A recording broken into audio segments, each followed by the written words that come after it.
Greetings, ladies and gentlemen, and welcome to this latest edition of Tales from Outer Space. I hope you enjoy. Story number 1. The Rule of Cool, written by Foxcorp. It doesn't matter what a human is doing. Rest assured, they'll look good while doing it. Ambassador Diggs, Chief Diplomat of the Galactic Union. Human first contact lives rent-free in the minds of all who witnessed it.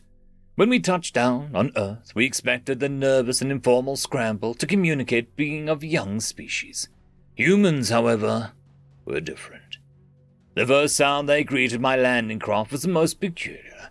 A loud word that got louder and louder as the seconds went by. I scanned the ground for whatever monstrous behemoth of a vehicle could make such a noise to no avail.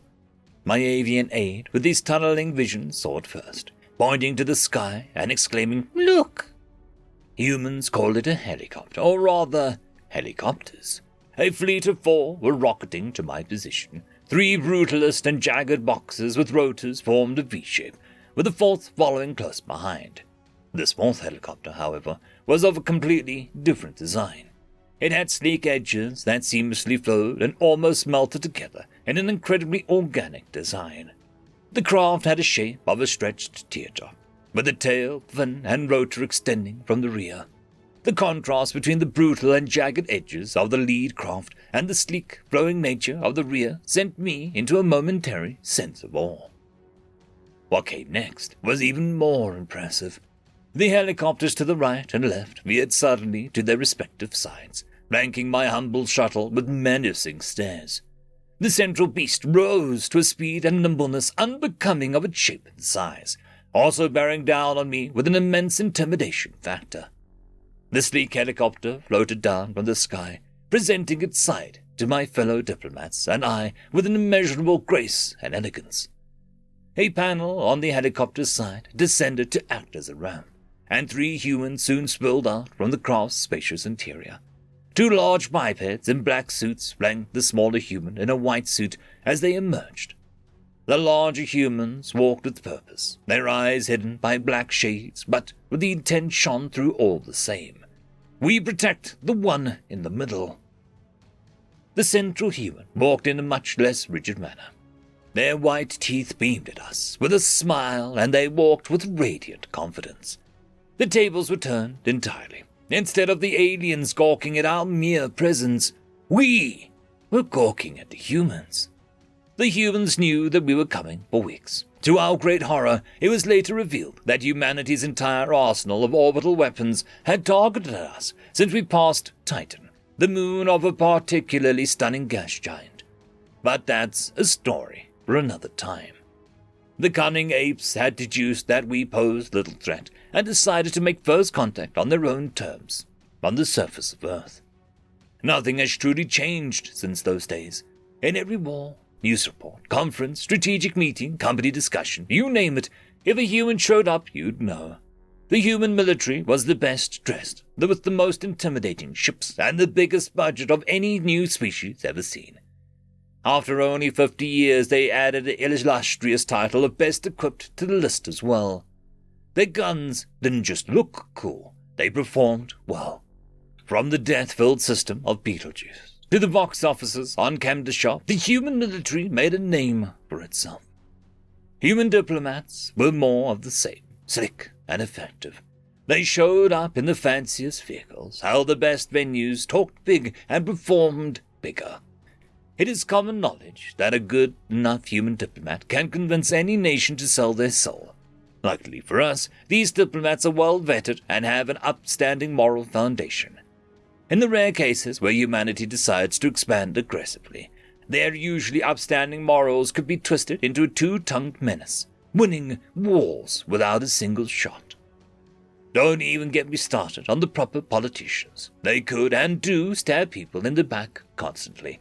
Their posturing and foundations are so strong that all of their blood ends up on the victim's hands.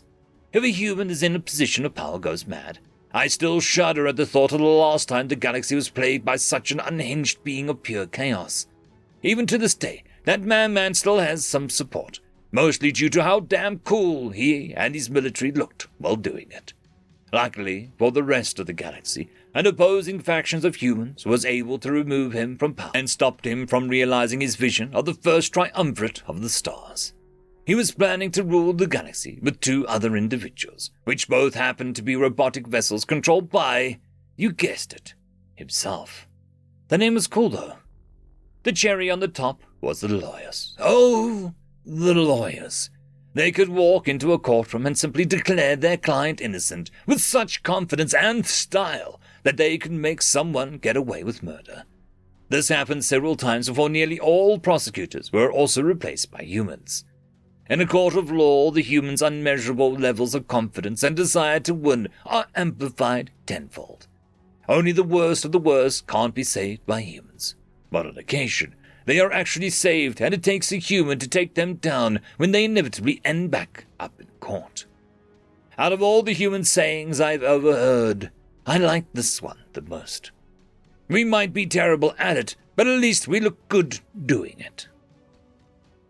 End of story. Story number 2. Humans are using FTL wrong. Written by Left Jade. As many in the Galactic Federation have recently learned, humans have in fact been in possession of FTL technology for at least 180 years. The message radiated through the large spherical amphitheater, filled with the representatives from over 1,100 sentient species, all members of the Milky Way galaxy. At the center of the theater, floating several feet above the suspended podium, was the voice of the Federation. The voice was a large, translucent being with an innumerable tentacle that pulsated in a dazzling show of colors. Colors which their podium translated into the galactic common for all in attendance. Nonsense, objected a mantid-like species, their station moving towards the center of the amphitheater. If the humans had achieved FTL that long ago, they would have expanded well beyond their local star cluster, and yet they haven't even colonized a single star beyond their home system. Perhaps they failed to realize the potential of FTL, suggested the representative of the Ankorashi, a bipedal species who at a distance one could mistake for a human, if not for their large eyes, moist skin. What other use could one have for FTL than travel between stars? The mantid sneered. Leave it to the warm blood to use one of the most crowning achievements in sentience. On the contrary, the voice interjected, humans have been using FTL in a manner so novel, many of the Federation's top scientists believe their human constituents were joking. You see, for all the dangers humans' cradle world may pose to the members of our Federation, from their perspective, there were no viable planets they felt could be easily colonized. So when humans discovered FTL, they didn't see it as a means of travel to distant stars. Thus, instead of installing FTL on spaceships, they created vessels such as this. An image of a large, ovular-shaped craft appeared on the screen, and the voice continued. The humans called this vessel an antigrav retrocausality, or an ARC for short. The earliest records we found from their digital archives suggest the ARC's original name was Tic Tac, but these records are so significantly older than their claim of 180 years. By our estimations, these ships can be seen from the planet's surface as far back as 800 human years. This is outrageous, the mantid roared. With that much time, humans could have colonized hundreds of systems. Clearly they are using FTL wrong. Please allow me to conclude the briefing, Supreme Admiral Zarix. I will then open the floor to any and all questions, the voice insisted. After a brief pause to allow for the murmurings from around the amphitheater to die down, the voice continued. As it turns out, it's practically impossible for us, or even humans for that matter, to know how long they've had access to FTL. As the humans who has been members of the Grand Federation for nearly 2,000 years now did not invent their form of FTL. The technology was gifted to them by other humans. Humans not from their cradle world, but a cradle world from a different universe entirely.